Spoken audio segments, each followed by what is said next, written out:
Magandang araw sa ating lahat, sa ating mga kababayan from Luzon, Visayas, and Mindanao. Magandang balita para po sa mga biktima ng war against drugs ni Rodrigo Roa Duterte, na kung saan katulong po ang dating hepe na ngayon ay senador na walang iba kundi si Bato de la Rosa.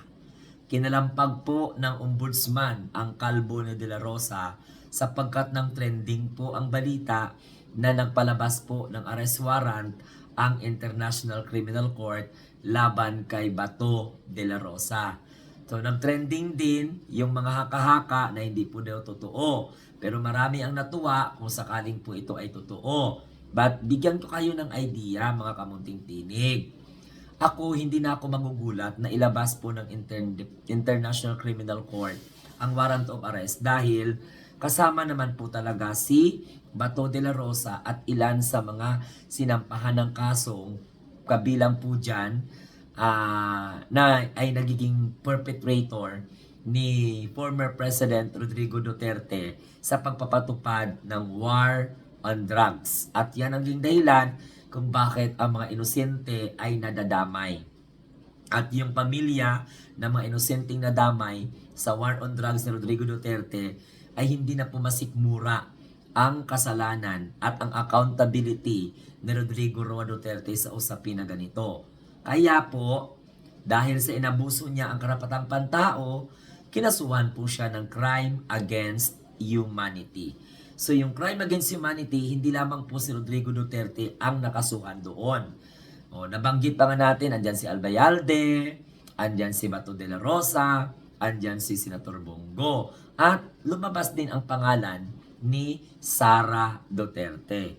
Pero kahapon, nabulaga po ang social media sa balita na nagpalabas po ng ang International Criminal Court ng arrest warrant, na kung saan hati ang reaksyon ng taong bayan, pero mas nangingibabaw pa rin yung tuwa, yung saya at yung galak sapagkat sa wakas madagdagan na po yung karton na paupo at patayo-tayo doon sa dahig kung na magkakataon. So babalik naman kaya yung mga Duterte kapag dinampot po si Bato de la Rosa. At tandaan po ninyo ha, ang magdadampot po kay Bato de la Rosa ay hindi po gobyerno, kundi po ang Interpol, katuwang ng International Criminal Court, dahil ang ICC ay wala pong police power. Ang ginagawa lamang po ng ICC, nakipag-coordinate sa International Police or Interpol. At ang Interpol naman ang siyang makipag-ugnayan sa otoridad po natin. Inonotify po ang Office of the Department of Justice, Ombudsman, o kung ano-ano man dyan, Department of Foreign Affairs. So, sa balita po na naglabas ng warrant of arrest, itong si ICC kay Bato de la Rosa, nagpahayag din po ng mensahe ang pamunuan ng Senado na kapag ang isang senador ay huhulihin sa pamamagitan ng warrant of arrest ng International Criminal Court na nasa loob po ng Senado, ay hindi po ibibigay ng Senate. Pero kung nagkataon na si Bato de la Rosa ay nasa labas, ay hindi na po nila po yun saklaw. So, mga kamunting tinig, delikado ang lagay ngayon ni Bato de la Rosa. Sa bagay, si Bato de la Rosa naman, matindi naman paghamon niya kay former Senator Trillanes, na kung saan ay mortal na enemy talaga ni Bato de la Rosa. Galit na galit talaga, no? Nanghahamon pa. O ngayon, natuwa ang taong bayan kay Senator Trillanes dahil sila po naman talaga yung mga prime accusers sa mga ganitong kaso laban kay Rodrigo Duterte, kay Bato de la Rosa, at sa mga iilan pang mga malalaking mga personalidad na kung saan ay nakasama pa ata dyan sa listahan si Sara Duterte. So, dahil po sa balita na aarestuhin or nagpapalabas po ng warrant of arrest ng ICC, marami pong mga nag-verified. Sabi po nila, fake news daw. Sabi ng iba, hindi. Sabi ng iba, umaasa sila. Sabi ng iba, sana nga po talaga totoo. Dahil kawawa naman po ang mga biktima. hindi po sila makatulog kung nasaan man sila ngayon dahil sila mismo walang kamalay-malay na damay sa kagaguhan, katarantaduhan at kademonyuhan ng Duterte administration. Inosente na damay, nalagutan ng hininga, wasak ang kinabukasan. Samantalang karamihan po sa kanila ay ang mga breadwinner o mga estudyante na siyang tanging inaasahan ng kanilang mga magulang at pamilya na makakaahon po sila sa buhay. Kapag mangyari ang pag-aresto kay Bato de la Rosa ay isa na naman pong hudyat ng tagumpay yun. So nagtatanong ang mga tao, paano po yan sir? Ihiwalay ba si Rodrigo Roa Duterte kay Bato de la Rosa? Dalawa po nakikita ko, either ihiwalay or either isahan na lang. So titingnan po yan ng International Criminal Court or ng ICC. Tsaka ang ganda ng paliwanag no, ng Assistant Counsel to the ICC na si Conte tungkol po doon sa pagkakalabas ng warrant of arrest kay Bato de la Rosa. Matagal naman nating binablog yan. Kami na mga pro-government vloggers or kami na mga pro-government social media influencers nagbo-volunteer para ihayag ang pagsuporta namin sa Pangulo. Matagal na po naming alam na maglalabas at maglalabas talaga ng ang ICC ng warrant of arrest unless pag nagkaroon po ng tinatawag na confirmation of charges laban kay Rodrigo Roa Duterte, maaaring magbago ang kapalaran ng mga individual na sangkot dito po sa crime against humanity. Maaaring pwedeng i-dismiss or maaaring i-pursue kapag nakita pong may probable cause. So yan po yung kalakaran.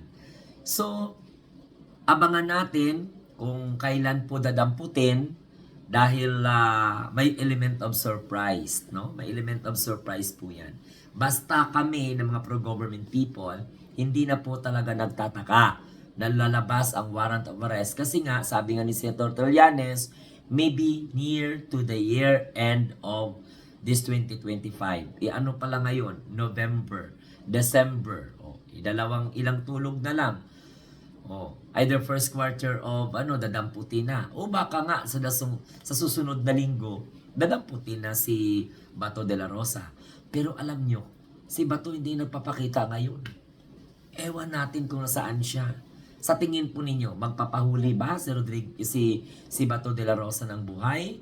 Manlaban ba siya? O magtatago siya habang buhay hanggat hindi siya nakikita? At delikado to. Alam mo, ang buhay ni Bato de la Rosa, delikado din.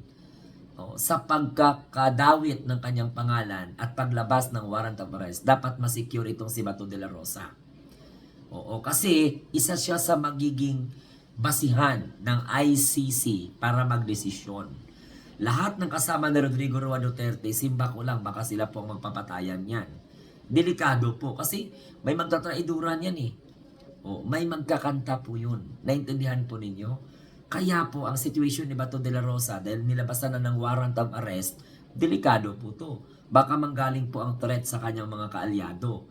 Correct? Naisip niyo ba po ang naisip ko? Sa pagkakadawit po kay Bato de la Rosa, sa pagpapalabas po ng warrant of arrest ng ICC, talagang delikado ang kanyang buhay kasi maaaring siya ay magiging witness or baka siya din ay isang kakanta o aawit sa kasalanan ng kanyang tatay. At ito lamang po sa pagkakalabas ng warrant of arrest na patuloy pa rin bine-verify sa Department of Foreign Affairs, Department of Justice, Office of the Ombudsman, at kung ano-ano pa, o lead agency, NBI or whatsoever. Okay?